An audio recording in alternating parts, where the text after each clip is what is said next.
യാദൃശ്ചികമായിട്ട് ഒരാളെ കണ്ടുമുട്ടി. നമ്മുടെ ജാസ്മിൻ ജാഫറിന്റെ ഫാദറിനെ. ഞങ്ങൾ വേറെ സ്ഥലത്ത് വഴി പോയിട്ട് ഇങ്ങനെ തിരിച്ച് ഇങ്ങനെ ജാസ്മിന്റെ ആ ഒരു സ്ഥലത്തൂടെ വന്നത്. പെട്ടെന്ന് ഞങ്ങൾ ചായ കുടിക്കാൻ വേണ്ടി ഒരിടത്ത് നിർത്തിയതാണ്. എനിക്ക് പെട്ടെന്ന് കണ്ടപ്പം പുള്ളി നല്ല പരിചയം, കാര്യം ഒരുപാട് വീഡിയോ ചെയ്യുന്നതാണല്ലോ. അപ്പൊ എനിക്ക് ജാസ്മിന്റെ ഫാദറിനെ കുറച്ച് ഫെമിലിയർ ആയിട്ട് മുഖമായിട്ട് തോന്നി. അങ്ങനെ നോക്കിയപ്പം തൊട്ടപ്പുറത്ത് തന്നെ ഒരു ടാറ്റ നെക്സോൺ നെക്സോണും കിടക്കുന്നത്. അപ്പൊ ഞാൻ ഒരിക്കൽ ജാസ്മിൻ മേടിച്ച കാർ എന്ന് പറഞ്ഞ് കണ്ടിട്ടുണ്ട്. ഇതാണ് വെഞ്ചേമ്പ് ജംഗ്ഷൻ, അതാണ് അറേബ്യൻ ബേക്കറി. അറേബ്യൻ, ഇത് വെഞ്ചേമ്പ് ജംഗ്ഷൻ. ആണ്ടെ ആ വണ്ടി നടക്കുന്നു.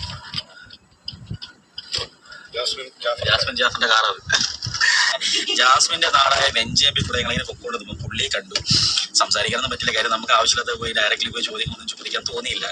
അത് എല്ലാവരും കാണുന്നുണ്ടല്ലോ, നമ്മളായിട്ട് ഇനി പ്രത്യേകിച്ചൊന്നും പറയേണ്ട ആവശ്യമില്ല. അങ്ങനെ പുള്ളി ഞങ്ങൾ കണ്ടു. ഞങ്ങളൊന്ന് കൺഫേം ആക്കാൻ വേണ്ടി ഒന്നും കൂടെ ജാസ്മിന്റെ വീഡിയോ എടുത്ത് വെക്കുകയാണ്. കണ്ടോ, ആ വീഡിയോക്ക് കിടന്ന അതേ നമ്പർ വണ്ടി തന്നെയാണ്. പുള്ളി തന്നെയാണ് വണ്ടി ഓടിച്ചോണ്ട് പോയത്. പുള്ളി എന്തോ അവിടെ ഒരു ചായക്കട ഉണ്ടായിരുന്നു, അവിടെ അടുത്തിരിക്കുമായിരുന്നു. നമ്മളവിടെ ചായ കുടിക്കാൻ കയറി.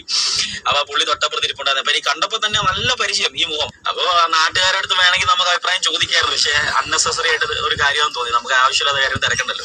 നല്ലൊരു എപ്പിസോഡ് തൊട്ട് എന്നിട്ട് ചോദിക്കാം. ആവശ്യമില്ലാത്ത കാര്യം വല്ലതും ചോദിക്കാൻ പോയി കഴിഞ്ഞാൽ ഇവിടുത്തെ നാട്ടുകാർ എങ്ങനെ പ്രകാരം ഒരാൾക്ക് ഭയങ്കര പേടി, അവന്റെ വണ്ടിക്കകത്ത് പോലെ കല്ലെടുത്ത് എറിയുമെന്ന്. അതിനടുത്ത് പറയാം ആളെ ആവശ്യമില്ലാത്ത കാര്യമൊക്കെ ചോദിച്ചിട്ട് പറയാം വണ്ടിക്കകത്ത് കല്ലുള്ളെടുത്ത് പറഞ്ഞു കഴിഞ്ഞാൽ അത് ഞാൻ പണിയാതെ നടക്കണം.